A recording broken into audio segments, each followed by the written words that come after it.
जय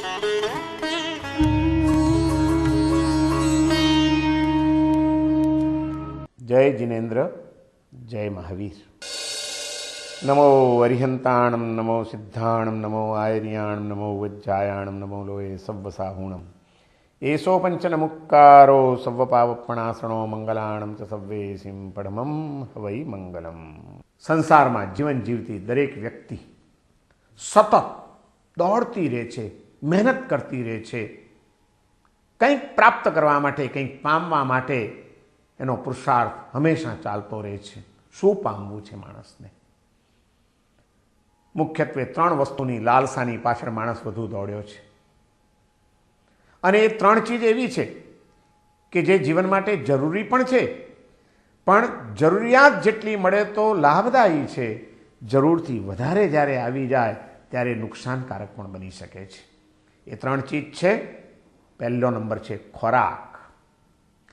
ખોરાક જરૂર પૂરતો લેવાય તો ગુણકારી, પણ સ્વાદનો ચટકો લાગી ગયો અને જરૂરિયાત કરતાં વધારે જો ખાવા લાગ્યા, હજમ કરવાની શક્તિ ન હોય, એના કરતાં પણ વધુ જો ખાઈ લીધું તો એ જ ખોરાક બીમારીનું કારણ બની શકે છે અને તમારા માટે ગુણદાયી ચીજ તમારા માટે દોષ જન્માવનારી બની શકે છે। માટે ખોરાક જરૂરિયાત પૂરતો માત્ર અને મર્યાદામાં જ લેવાનો આપણે સંકલ્પ કરીએ। બીજી વસ્તુ છે પૈસો।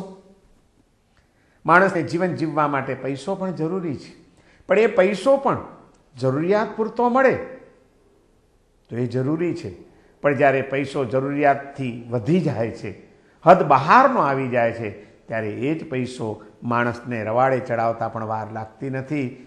એ પૈસો પણ જો ન પચ્યો, જેમ ખોરાક ન પચે તો બીમારી લાવે છે, એમ પૈસો ન પચે તો એ દુર્ગુણો અને વ્યસનો જીવનમાં લઈ આવે છે। માટે પૈસાને પણ પચાવતા શીખજો, પૈસાને પણ જરૂરિયાત પૂરતું જ મેળવવાનું રાખજો। હદથી બહાર પૈસાની ગેલછા એ ક્યારેક જીવનને રવાડે ચડાવનારી બની જશે। અને જેને પેટ ભરવાનું મળી ગયું છે, જેને પૈસા પણ મળી ગયા છે, એને પછી એક ત્રીજી વસ્તુની દોડ ચાલે છે અને એ છે પ્રતિષ્ઠા મેળવવાની ઝંખના।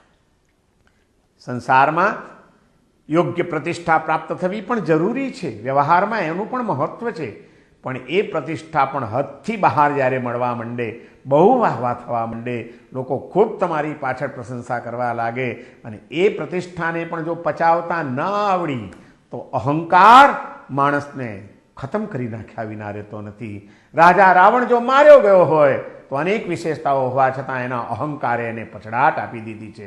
માટે પ્રતિષ્ઠાનો મોહ પણ બહુ સારો નથી।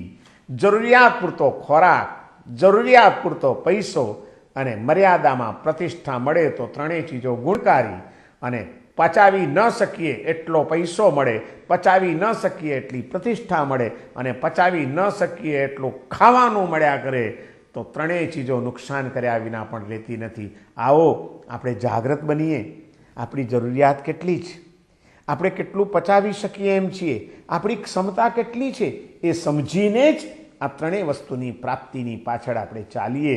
પણ જેટલું પચાવી ન શકાય એનાથી વધુ કદાચ મળતું પણ હોય તો ભાગજો, દૂર ભાગજો, એનાથી બચજો તો તમારું જીવન બચી જશે અને મંગલમય બની જશે। જીવનને મંગલમય બનાવવા માટે ન પચે એટલી હદે આ ત્રણમાંથી એક પણ ચીજ આપણા જીવનમાં ન આવી જાય એ માટે આપણે કાળજી રાખીએ તો આપણું જીવન સફળ બની જશે। જય જિનેન્દ્ર, જય મહાવીર।